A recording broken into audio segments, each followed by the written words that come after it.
Komitmen itu sesuatu yang gak enak dan seringkali gampang dan sembarangan bahkan diumbar sama manusia. Dan manusia tidak mengerti dasar daripada komitmen yang sebenarnya. Komitmen itu adalah sesuatu yang sulit sebenarnya. Kalau kita nggak tahu esensi atau intinya. Sekarang masalahnya gini, kita diminta untuk komit sama Tuhan, kita diminta untuk taat sama Tuhan, tapi Tuhannya kita nggak lihat. Pernah nggak lihat Tuhan Yesus?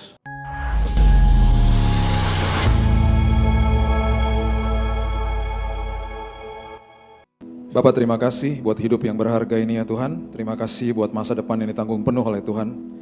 Bahkan di hari Senin besok Tuhan sudah ada di sana menyiapkan hal terbaik bagi kami.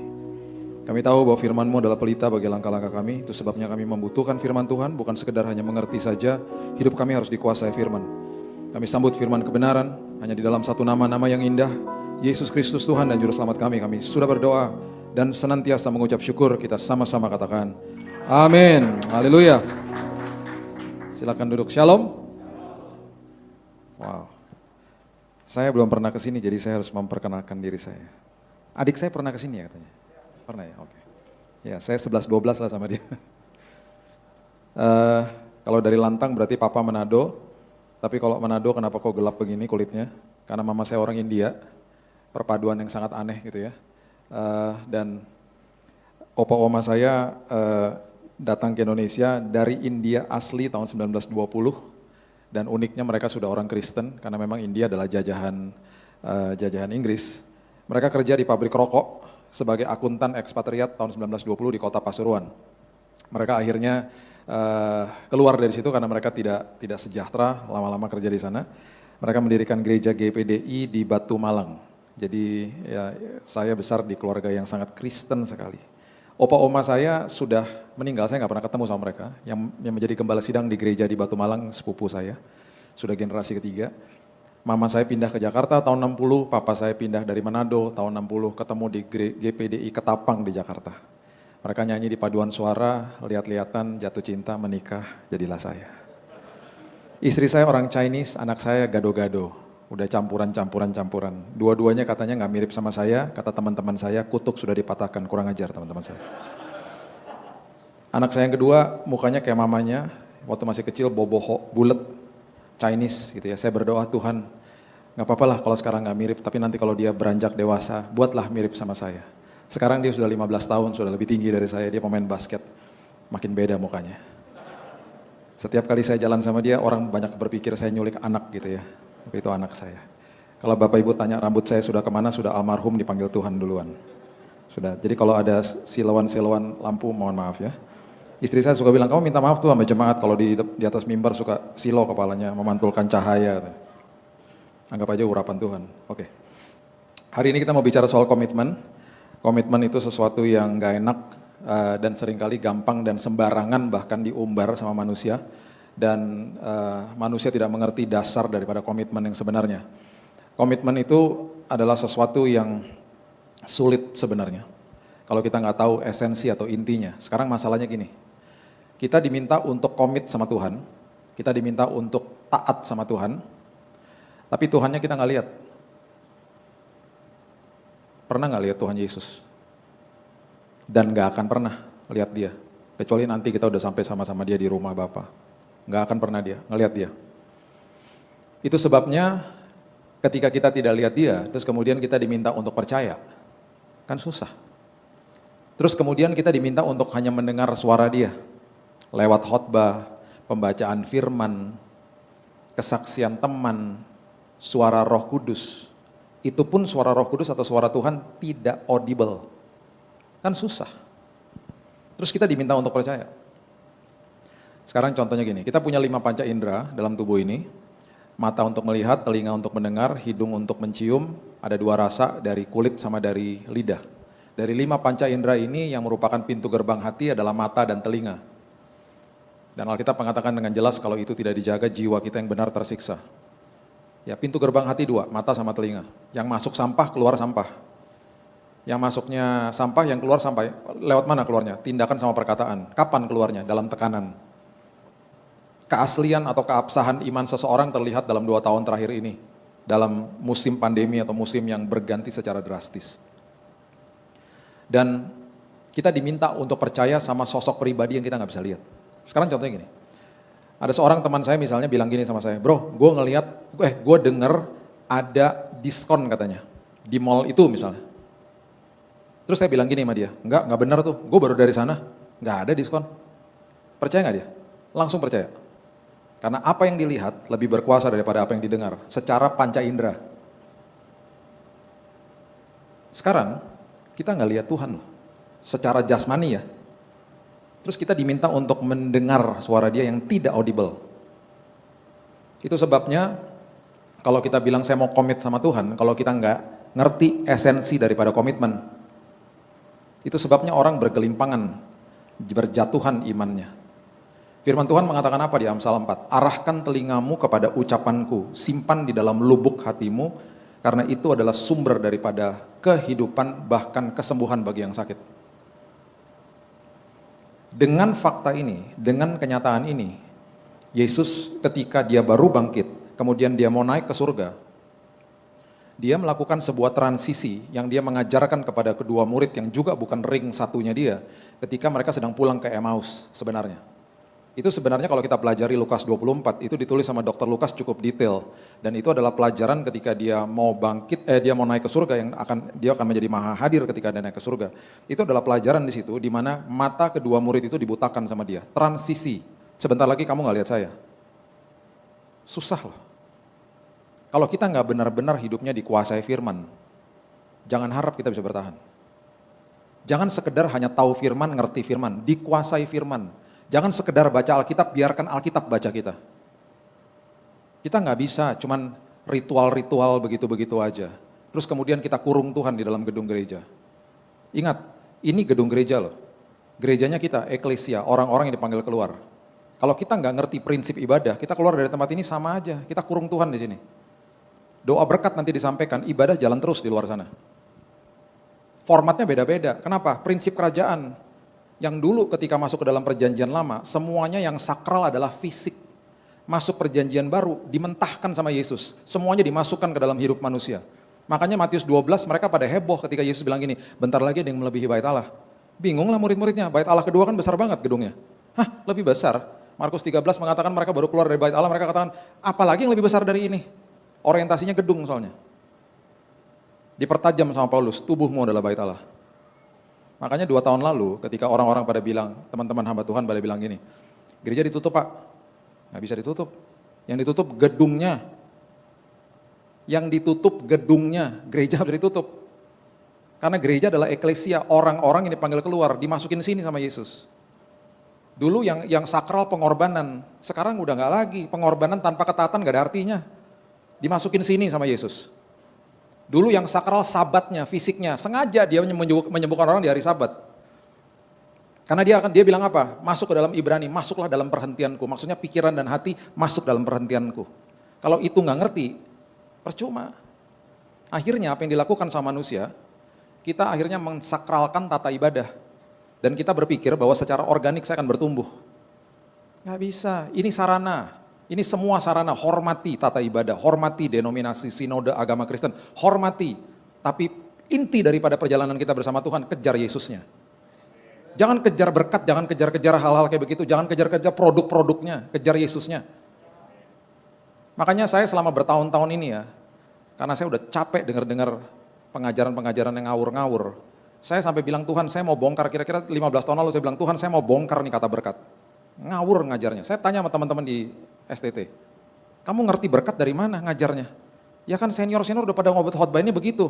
Lah kamu belajar apa? Ya katanya senior-senior Pak, ngawur aja. Makanya saya selalu katakan berkat itu gak ada hubungan sama materi, itu sekunder. Jangan dikejar-kejar itunya. Makanya ikut Tuhan akhirnya transaksi sama Tuhan. Tuhan dianggap dewa akhirnya. Ketika kita berhadapan sama masalah, yang diubahkan adalah kita, bukan masalahnya, itu berkat yang sebenarnya. Masalahnya urusan Tuhan. Yang pastikan di dalam hidup ini saya yang berubah. Itu baru komitmen namanya. Kalau enggak gitu-gitu aja hidup kekristenan. Kita berpikir secara organik kalau saya masuk ke dalam gedung gereja saya akan bertumbuh, nggak bisa. Hormati tata ibadah, hormati perkumpulan seperti begini, saling menguatkan satu sama yang lain. Tapi ibadah jalan terus, kalau enggak kita jadi orang munafik. diantar pulang sama diakones gereja yang saya kenal bertahun-tahun, suruh naik mobilnya pulang sama supirnya. Baru 5 menit naik mobilnya pulang, supirnya tiba-tiba ngomong begini, "Pak, ada kerjaan nggak buat saya, Pak?" "Hah, kerjaan? Kenapa, Mas? Mobilnya bagus, gaji pasti bagus." Tiba-tiba dia nangis, "Saya udah nggak tahan, Pak, kerja di sini." "Kenapa, Mas?" "Setiap hari saya dianjing-anjingin." "Hah, dianjing-anjingin? Sama siapa?" "Sama ibu yang tadi itu kan majikan saya." "Yang benar, Mas. Saya kenal ibu itu udah bertahun-tahun, Mas. Ibunya orangnya baik, Mas." Saya bilang gitu. Tahu dia bilang apa? "Kalau hari Minggu baik, Pak. Kalau Senin sampai Sabtu, Pak, ngeri, Pak. Saya belok kiri salah anjing, belok kanan salah anjing, sampai saya mimpi anjing, Pak. Pembantu-pembantu di rumah dianjing-anjingin sampai anjing di rumah pun takut sama ibu, Pak. Pak, tolong saya, Pak. Sebelum saya keluar dari mobil dikasih nomor teleponnya, ingat saya, Pak. Saya rasa seperti Yesus di kayu salib ketika penjahatnya bilang, ingat aku Tuhan sebelum masuk." Saya kehilangan nomor teleponnya, kalau nggak ada saya kasih aja di sini, suruh kerja buat gereja di sini. Kasihan itu masnya itu. Saya malu loh, saya malu. Karena orang Kristen banyak yang begitu. Suami istri bertengkar di dalam mobil, ketika masuk ke dalam, udah mau sampai gedung gereja, udah stop dulu, ntar lanjutin ntar, ibadah dulu sekarang. Masuk gedung gereja, shalom, semua manis-manis hari Minggu. Setelah doa berkat sampai mobil, sampai mana tadi? Sambung. Nggak bisa, mobilnya berubah jadi tempat ibadah karena kita gerejanya. Masuk tempat umum, tempat itu berubah jadi tempat ibadah karena saya gerejanya. Kesempatan saya bisa berkhotbah kepada banyak orang tanpa kata-kata. Berapa banyak di antara kita yang nyalamin satpam ketika buka pintu? "Makasih ya, Mas." Berapa banyak di antara kita yang bilang sama petugas di toilet, bilang, "Terima kasih ya, Mas, toiletnya bersih." Sampai-sampai saya tegur mereka sampai kaget sendiri karena mungkin nggak pernah ditegur kali ya, atau mungkin saya yang serem kali ya. Iya Pak, iya Pak. Jangan takut, Mas. Itu harus mengerti itu dulu. Kita tuh menyembah Tuhan yang gak kelihatan soalnya. Makanya ketika Thomas ragu-ragu, dia bertemu sama Yesus, dia bilang apa? "Karena kamu melihat aku, kamu percaya." Terus dilanjutin sama Yesus. "Berbahagialah orang yang tidak melihat namun percaya." Berbahagia itu artinya makarios, diberkatilah orang, diberkati kita semua yang duduk di tempat ini. Yang tidak lihat dia namun percaya. Itu dulu deh. Itu dasarnya itu dulu, kita mengagungkan Kristus itu dengan itu dulu deh. Kita sadar bahwa kita nggak lihat, tapi kita percaya. Kita percaya sama dia punya firman, 7.000 lebih janji firman Tuhan. Kalau ketika kita ngerti itu, kita bisa masuk ke dalam ranah yang namanya, oke, saya mau komit sekarang sama Tuhan saya. Komitmen, yang pertama ya. Komitmen sama Tuhan, kalau kita mau belajar komitmen, kita nggak bisa memberikan kondisi kepada orang yang kita komit. Itu komitmen yang benar. Komitmen tuh nggak ada gini, gue komit tapi lo komit juga sama gue ya, gitu. Akhirnya orang transaksi sama Tuhan. Kalau saya buat begini, Tuhan berikan ini ya Tuhan. Kalau enggak, nanti saya begini-begini. Tuhan kalau ntar saya buat, Tuhan janji loh, Tuhan kasih gini-gini. Emangnya Tuhan asuransi apa? Ban serep, kalau lagi butuhnya dipakai segala macam, nggak bisa. Daniel 3 ayat 17-18, itu kalau saya baca tuh merinding saya, coba baca ya. Daniel 3 ayat 17, Sadrak, Mesak, dan Abednego, Hanael, Misael, dan Azaria, nama asli mereka. Dikatakan begini, mereka mau dimasukin ke dalam tungku api. Kita udah tahu ujung ceritanya lah. Ya kalau dulu besar di sekolah minggu suka ada peragaannya kan. Mereka masuk ke dalam tungku api, jubah mereka tidak terbakar karena ada malaikat beserta dengan mereka. Sekarang mereka tahu nggak ujung cerita kisah hidup mereka seperti begitu? Nggak tahu. Kita kan udah baca, kita udah tahu ujungnya. Mereka nggak tahu, mereka akan dihukum mati, dibakar hidup-hidup loh.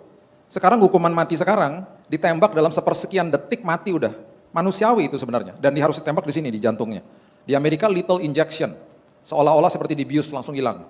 Ini dibakar hidup-hidup, kalau nggak kuat iman, nyerahlah mereka pasti. Udahlah, gila lu dibakar hidup-hidup, kita nyembah aja dulu dewanya, ntar kita minta ampun sama Tuhan, beres sudah. Kalau mereka nggak kuat iman, begitu. Tapi ini pernyataan mereka katakan begini ayat 17. Jika Allah kami yang kami puja sanggup melepaskan kami, maka ia akan melepaskan kami dari perapian yang menyala-nyala itu dan dari dalam tanganmu ya Raja. Mereka disuruh nyembah patung yang didirikan oleh Raja Nebukadnezar. Perhatikan kalimat berikut ini, tetapi seandainya tidak, kami tahu Tuhan kami sanggup melepaskan kami, tetapi seandainya tidak terjadi sesuai dengan keinginan kami. Itu maksudnya. Hendaklah Tuanku mengetahui ya Raja, bahwa kami tidak akan memuja dewa Tuanku dan tidak akan menyembah patung emas yang Tuanku dirikan itu. Dengan kata lain, saya tahu Tuhan saya sanggup, tapi kalau nggak terjadi sesuai dengan keinginan saya tahu bahwa jalan dia bukan jalan saya, rancangan dia bukan rancangan saya, tetap aja saya akan komit, tetap aja saya akan katakan, Tuhan baik, titik. Bisa nggak gitu? Sama Tuhan yang kita nggak lihat. Makanya jangan kasih kondisi sama Tuhan. Ya. Tahun 2019 saya didiagnosa kanker, mungkin udah dengar kali kisahnya ya. Saya didiagnosa cancer, kanker darah, dokter katakan kepada saya umur saya cuma 3 bulan. Saya terkena infiltrasi zat asing. Dokter bingung karena ngerokok enggak, tinggal dekat pabrik enggak, kerja di pabrik juga enggak, hidup sehat, olahraga, kok bisa terkena? Hasil tesnya infiltrasi zat asing. Akhirnya ditemukan bahwa itu ternyata gara-gara deodoran yang saya pakai selama 2 tahun terakhir membuat kulit saya gatelan semuanya. Jangan abis ini nggak pakai deodoran ya. Ini maksudnya gini kata dokter, kalau pakai produk apapun kulitnya gatal stop. Karena itu berarti tubuhnya nolak gitu loh. Saya pakai terus, gatal masuk infiltrasi zat asing. Saya tanya, stadium berapa dok? Nggak ada stadiumnya, yang ada jenis. Jenisnya saya adalah jenis yang paling akut. Sama persis seperti Ibu Ani, almarhum Ibu Ani Yudhoyono. Saya masuk bulan Januari, beliau masuk bulan Februari. Dalam hitungan 3 bulan beliau meninggal, saya nangis depan TV. Karena saya tahu rasanya gimana darah habis. Darah merah kalau habis, tinggal 4, tinggal 3, itu nggak bisa jalan udah. Itu kan pengantar oksigen, menggap-menggap udah nggak bisa jalan. Saya masuk rumah sakit udah dengan kursi roda, karena semua darahnya habis. Divonis 3 bulan, mati. Dokter bilang gini sama saya, Pak, besok kita akan bolongin dadanya Bapak. Karena nanti selang kemonya dimasukin lewat situ, bukan lewat tangan. Bapak masuk ruang tindakan, oke. Kemudian setiap hari Bapak akan diinjeksi 500 mili seperti botol aqua, 500 mili dikali 7 hari non-stop berarti 3,5 liter cairan kemo. Itu semua masih oke lah pas dia jelasin begitu. Yang mengerikan adalah ketika dia ngomong begini, Pak, 1 tetes dari cairan itu kalau jatuh ke tangan suster, ketika suster lagi beberes, tangannya suster kebakar Pak, 1 tetes saja. Bapak bisa bayangkan 500 mili dimasukin ke dalam tubuh Bapak, hancurlah organ-organ tubuh Bapak, melepuh. Jadi setelah pengobatan Pak, 70% dari pengobatan ini gagal total, Bapak melepuh, hancur organ-organnya, Bapak masuk ICU, Bapak koma, Bapak mati. Ya ngapain diobatin dalam hati saya? Kemudian dia bilang begini, Pak, sebelum kami masukin cairan itu, Bapak sama Ibu harus tanda tangan. Supaya kalau Bapak meninggal, Ibu tidak akan tuntut rumah sakit. Tanda tangan. Di situ saya, karena paginya saya baru baca firman Amsal 4 ayat 20, saya kutip ayat itu. Arahkan telingamu kepada ucapanku, simpan di dalam lubuk hatimu, karena itu sumber daripada kehidupan dan kesembuhan. Jadi saya mulai katakan, Tuhan, saya katakan sama istri saya, itu kan kenyataan. Tapi yang firman Tuhan katakan kan kebenaran.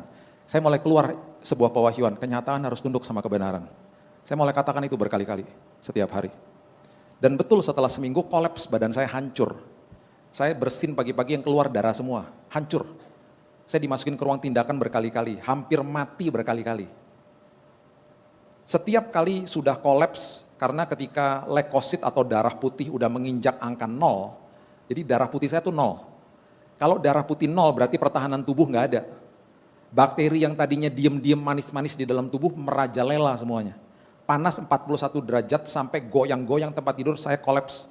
Dan mata saya udah putih semuanya, dipasangin alat mau ditarik ke ICU, setiap kali mau ditarik ke ICU nggak pernah jadi, karena Tuhan bangkitkan saya. Lapar pengen makan, panasnya turun, dokter langsung bilang cepet, nggak jadi. Berkali-kali begitu. Singkat cerita, dalam hitungan 1 bulan, tiba-tiba saya nafsu makan, saya mulai pulih, sariawan nggak ada, padahal dokter bilang saya adalah pasien pertama yang tidak punya sariawan di mulut karena udah pasti ada sariawan. Karena itu panasnya luar biasa cairan itu. Dan bisa makan, dan pasien pertama juga yang bisa makan sampai 2 porsi dan kelaparan terus. Dalam hitungan 1 bulan, singkat cerita aja. 10 dokter cek saya di Singapore General Hospital, mereka tidak bisa menemukan sel kankernya hilang. Hilang. Nah, yang saya mau sampaikan adalah gini, anak saya yang pertama itu lagi ada di Singapura, sekolah di sana SMA, menghadapi ujian akhir kelas 3 SMA. Anak saya yang kedua menghadapi ujian juga kelas 6 SD di Jakarta. Nah, waktu anak saya yang di Singapura itu besuk saya ke rumah sakit, itu selalu hari Jumat, Sabtu, Minggu. Selalu gitu. Setiap kali dia datang Jumat, Sabtu, Minggu, saya dalam kondisi yang selalu fit. Jadi kapan tuh yang tadi kritis-kritis itu? Senin sampai Kamis. Jumat, Sabtu, Minggu, fit. Kok bisa fit? Bisa oke-oke aja. Nah, dia kalau datang ke kamar saya, bawa bangkelannya dia semuanya, karena dia mau belajar buat ujian. Jadi dia duduk di samping saya, dia belajar, dia buka laptopnya, dia belajar, dia nyanyi-nyanyi, itu bisa berjam-jam dari sore, bahkan dari pagi kadang-kadang sampai malam. Dia belajar, dia tidur di situ, dia belajar di situ, sepanjang weekend. Setelah selesai, waktu saya udah mau pulang, udah selesai semuanya, anak saya ujian, angkanya bagus, hasilnya sangat memuaskan. Tiba-tiba bulan Mei 2019 saya dapat email dari Rektor Biola University Los Angeles, mengatakan kami memberikan beasiswa bagi anak Bapak karena hasil ujian atau hasil tesnya sangat-sangat memuaskan. Kami memberikan itu dari rektor.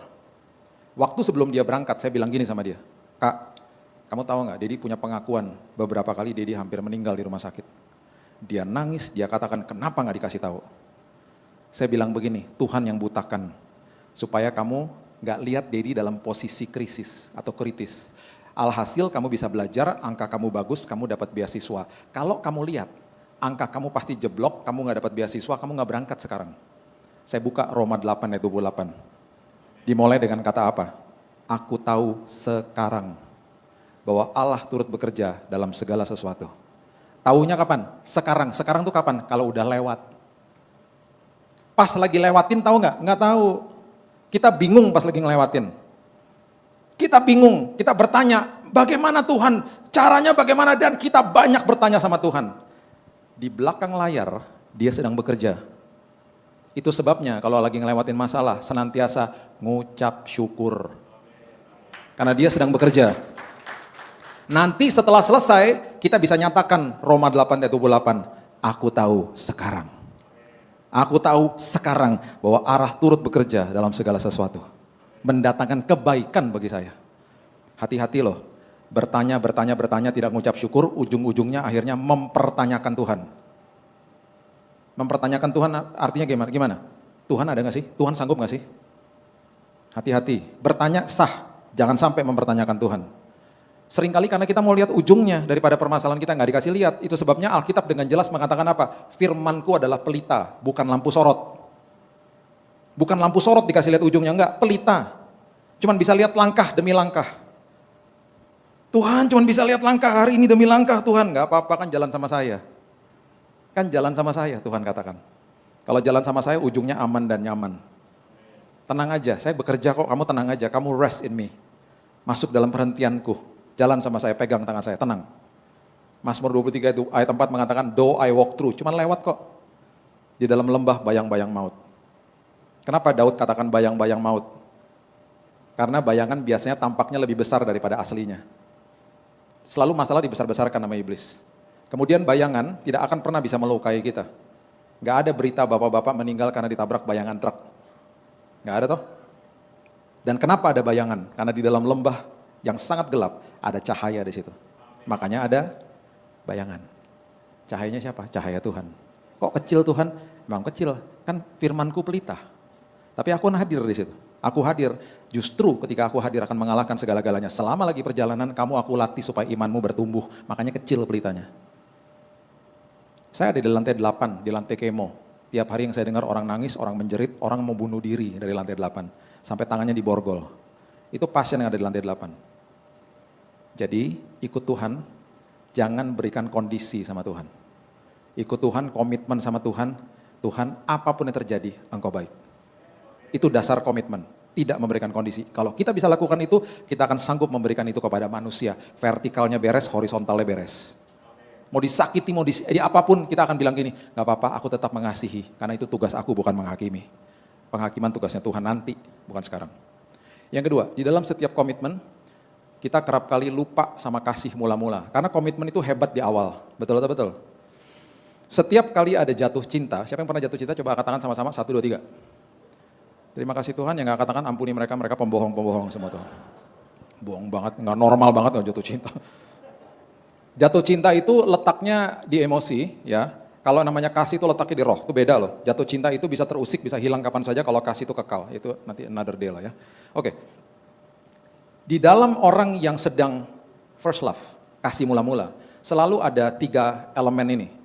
Kualitas, prioritas, intensitas, dan kualitas. Prioritas, intensitas, dan kualitas. Coba pikir balik baik-baik dulu waktu jatuh cinta, kita akan memberikan prioritas kepada orang itu. Saya datang ke rumah pacar saya dulu, sekarang jadi istri saya, dia bilang, kamu kan sibuk kok bisa sih? Prioritas. Terus intensitas, intens ketemunya. Plus kualitas, kalau ketemu tuh HP ditaruh, dua-duanya, kalau di food court ya, lihat ada dua HP ditaruh lagi gini, dua-duanya gini. Itu lagi baru jatuh cinta. Kalau dua-duanya begini, itu berarti udah 15 tahun kawin. Udah gak peduli, udah gak ngobrol. Nah, orang yang jaga prioritas, intensitas, dan kualitas itu sama dengan konsisten. Catat itu baik-baik. Orang yang konsisten jarang. Orang yang konsisten dimintai pendapat sama orang lain, karena konsisten. Dulu waktu masih pacaran, telepon-teleponan sama istri saya. Sampai hari ini masih telepon-teleponan, masih. Karena saya bilang, sayang, kita jaga ya prioritas, intensitas, dan kualitas. Tadi on the way kesini masih ditelepon sama dia. Halo, halo. Udah bingung mau ngobrol apa, semua udah diobrolin. Jadi cuma halo-halo aja udah gitu, udah ya bye, bye, bye. Makanya saya masuk ke dalam mobil gokar satu hari, ada kalung salib supirnya. Saya dalam hati, wah shalom pak, saya langsung gitu. Woi pak, shalom pak, oh, anak Tuhan juga pak. Iya, wah ngobrol-ngobrol. Tiba-tiba dia dapat telepon. Iya, tar dulu, saya lagi sama penumpang nih, jangan telepon-telepon, bawel banget sih, prok ditaruh teleponnya. Ih, galak banget pak, siapa tuh pak? Istri saya, telepon-telepon mulu. Aduh. Pak, emang dulu waktu pacaran kayak begitu? Ya enggak lah, waktu pacaran kita manis-manis dong. Kalau enggak dapet saya, dia bilang gitu. Kenapa hari ini begini pak? Gitu. Bawel pak, suka telepon-telepon terus. Prioritas, intensitas, dan kualitas. Jaga. Ketika itu dijaga, kita akan mendapati hidup kita konsisten. Makanya orang ya baru jatuh cinta sama Tuhan, susah diajak ngopi-ngopi. Bro, ngopi yuk bro, hari Senin, nggak bisa bro, kelompok sel. Cih, rohani banget lo bro, jatuh cinta sama Tuhan. Selasa, nggak bisa, kelompok sel yang kedua. Banyak banget, iya, semua rumah gue datengin. Rabu, nggak bisa, kebaktian tengah minggu, buset, banyak banget ibadah lo, iya. Kamis, kelompok sel ketiga. Gila lo bener-bener semua rumah, iya, makan gratis soalnya cuy. Kurang ajar lo. Jumat, nggak bisa, latihan, PW. Sabtu, youth. Lah lo kan udah tua, jangan salah, youth gue ikutin, kadang-kadang sekolah minggu gue masukin, gue haus. Semua firman dalam semua level gue ikutin, saking hausnya. Minggu, nggak bisa bro. Lo nggak tahu gereja gue, jam 8, jam 10, jam 1 ada ibadah. Nah habis jam 1 nggak bisa, gue nyapu-nyapu di gereja. Gue lagi proses mau minta kunci pintu gereja sama pendeta gue. Kalau perlu gue tinggal dalam gereja, gue cinta bro sama Tuhan bro, nggak bisa bro, nggak ada waktu. Tungguin aja tuh 6 bulan lagi, telepon lagi, bro ada waktu buat ngopi gak? Iya, oh banyak bro, banyak. Udah fleksibel gue sekarang, udah gak ibadah-ibadah lagi, cukup lah sekali aja. Hari Minggu juga jam 1 siang, gue sekarang fleksibel udah. Saya gak bilang kita harus ibadah tiap hari, bukan. Tapi orang-orang kayak begini, orang-orang yang selalu punya first love, itu kualitasnya luar biasa, prioritas intensitasnya luar biasa, kenapa gak dijaga? Orang yang baru masuk tempat pekerjaan di yayasan saya, ya kalau masuk kerjaan saya tanya sama HRD saya, itu mereka ngomong apa sih? Oh selalu ngomong gini, saya akan berikan yang terbaik. Selalu gitu. Nanti udah 1 bulan, setelah 6 bulan, udah berubah udah. Jaga kasih mula-mula. Kalau mau komitmen sama Tuhan, mau komitmen sama siapa aja, apalagi nanti masuk ke pernikahan. Dan apalagi kalau sudah di pernikahan, balik ke kasih mula-mula. Jadilah orang-orang yang konsisten. Saya masih peluk istri saya, di depan anak-anak. Anak saya sudah 22 tahun dan 15 tahun. Saya masih bilang sama dia, I love you di depan mereka.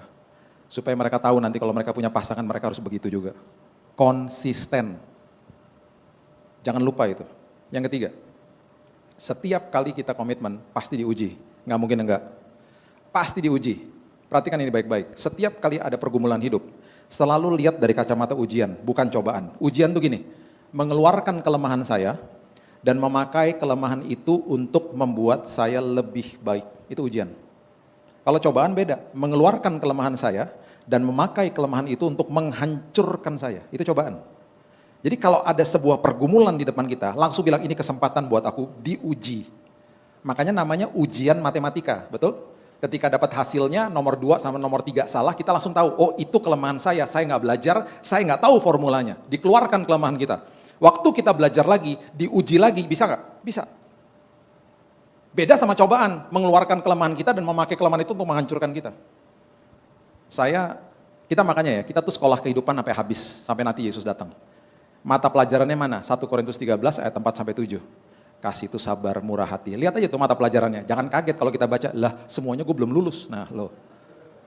Saya gini-gini juga belajar, nggak ada orang yang sempurna, disempurnakan terus, sanctified by Him, by the blood. Setiap hari. Saya juga punya kelemahan. Kelemahan saya apa? Saya tinggal di Jakarta yang tahu aja motornya ada 16 juta di Jakarta. Mobil disalip motor, daging juga disalip. Disalip, salip. Satu hari saya nggak pernah lupa, saya kaget. Disalip, saya klakson ting gitu. Motornya berhenti, buka helm. Apa lo? Wah, hamba Tuhan manusia juga. Apalagi darah Manado. Darah panas suka makan sambal, ya nggak? Istri saya punya password yang paling hebat, dia pegang kaki saya. Sayang, udahlah sayang. Jangan-jangan nanti dia jemaat. Kalau saya dengar kata jemaat, langsung luluh hati saya. Iya ya, mungkin dia jemaat, dia lagi bete hari ini ya. Setiap kali ada motor nyebelin, istri saya selalu bilang, itu jemaat. Sampai saya bilang, ini jemaat gereja mana, kurang ajar semua. Tapi itu password paling jitu. Itu sekolah kehidupan saya ngaku nih. Itu sekolah kehidupan saya. Dan akhirnya saya bilang apa? Enggak Tuhan, saya nggak mau kayak begini. Soalnya kesel kan gitu loh. Karena membahayakan dia juga, apalagi lagi bawa anak. Terus anaknya terus berdiri lagi di atas motor. Terus begini-begini lagi, kan ngeri. Dikasih tahu dia marah. Akhirnya saya bilang, Tuhan ini sekolah kehidupan bagi saya. Keluarkan kelemahan saya dan pakai kelemahan itu membuat saya lebih baik. Makanya namanya ujian matematika, bukan cobaan matematika. Anak-anak siap-siap besok ada cobaan matematika.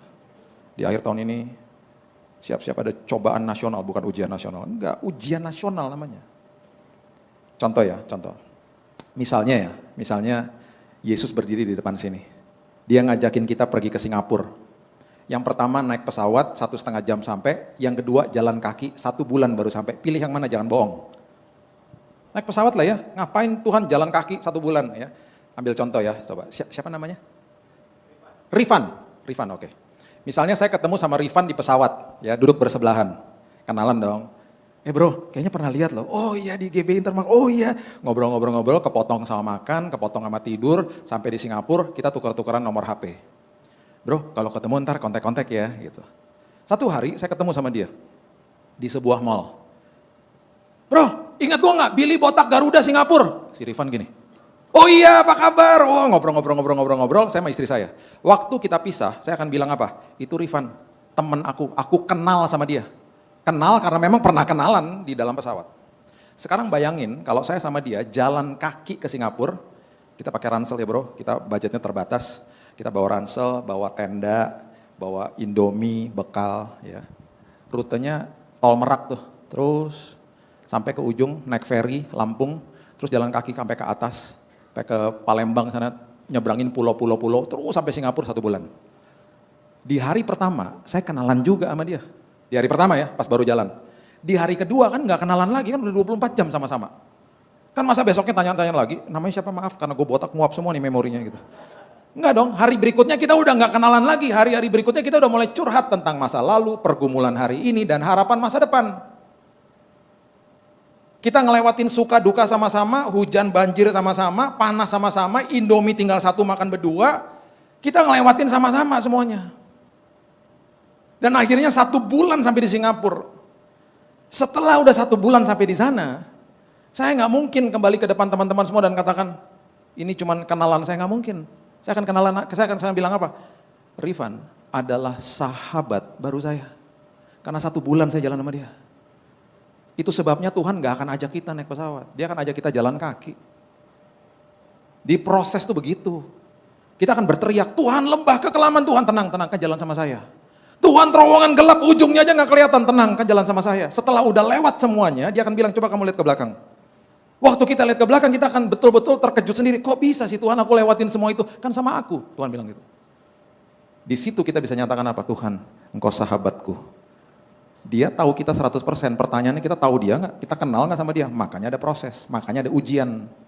Supaya kita kenal dia 100%. Jadi ketika ada ujian, senyum, bilang terima kasih Tuhan. Kesempatan, Paulus katakan, di depan kesengsaraan kesempatan aku belajar tekun. Karena lahir 2 buah, tahan uji sama pengharapan yang tidak pernah mengecewakan. Karakterku diubahkan. Aku jadi punya pengharapan, ini kesempatan aku belajar tekun kalau ada masalah di depanku. Gitu. Anak saya, waktu Raina ini waktu masih kecil, saya punya waktu dating time berdua sama dia. Dating time terus sampai dia sekarang udah 22 tahun. Waktu dia masih kecil, kalau kami pergi berdua, kami suka terjebak di belakang lift yang paling belakang, berdiri di paling belakang. Dan berkali-kali dia tarik-tarik celana saya, "Dad, lift me up, please, gendong, angkat dong, please."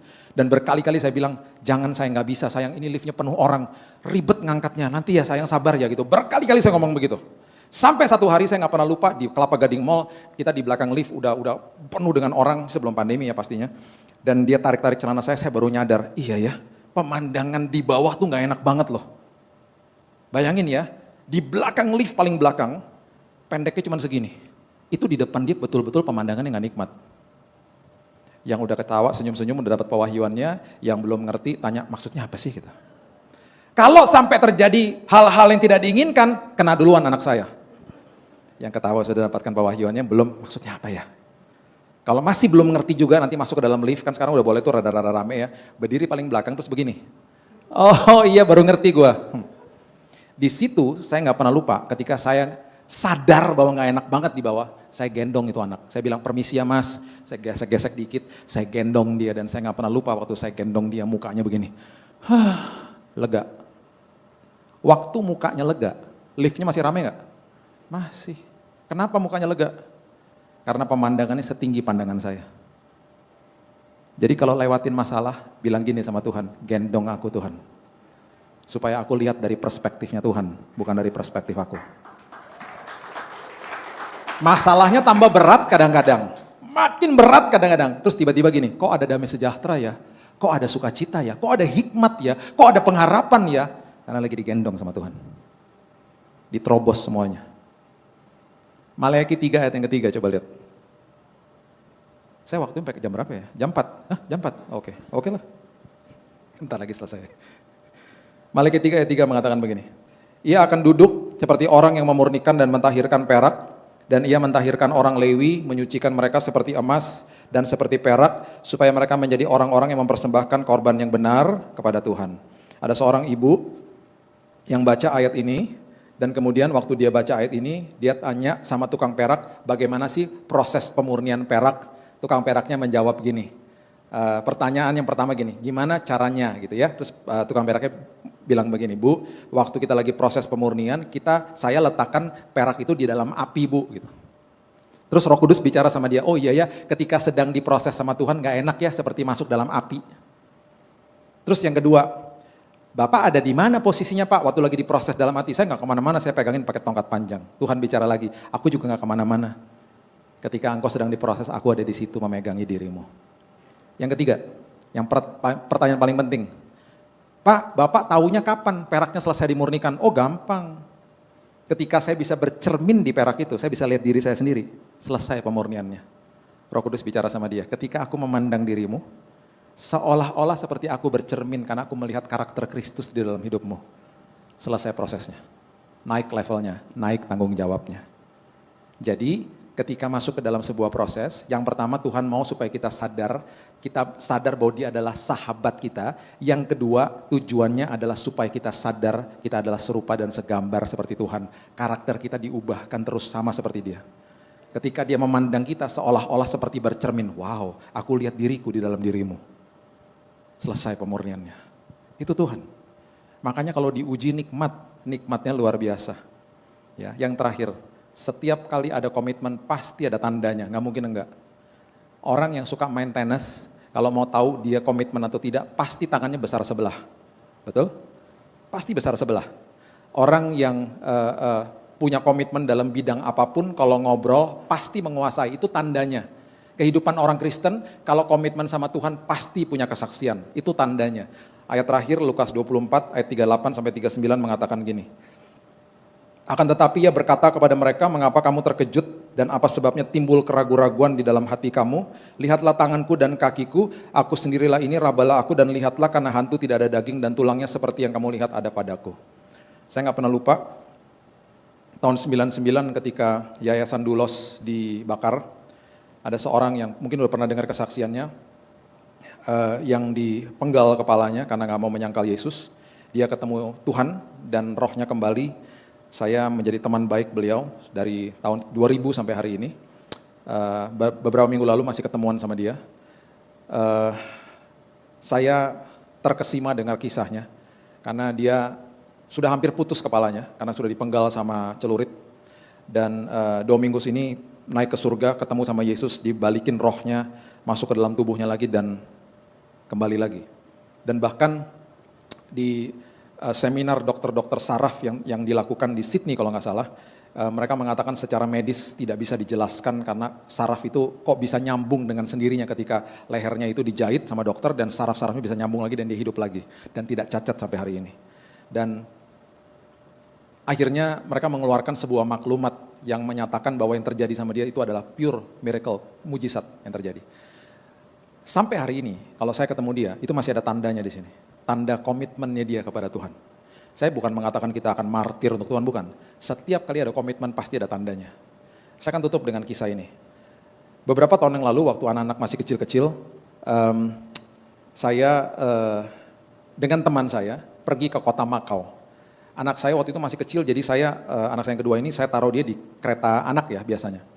Tiba-tiba satu hari kami dapat berita bahwa ada makanan enak katanya di mall itu gitu ya. Mallnya sampingnya ada hotel bintang 5 katanya gitu.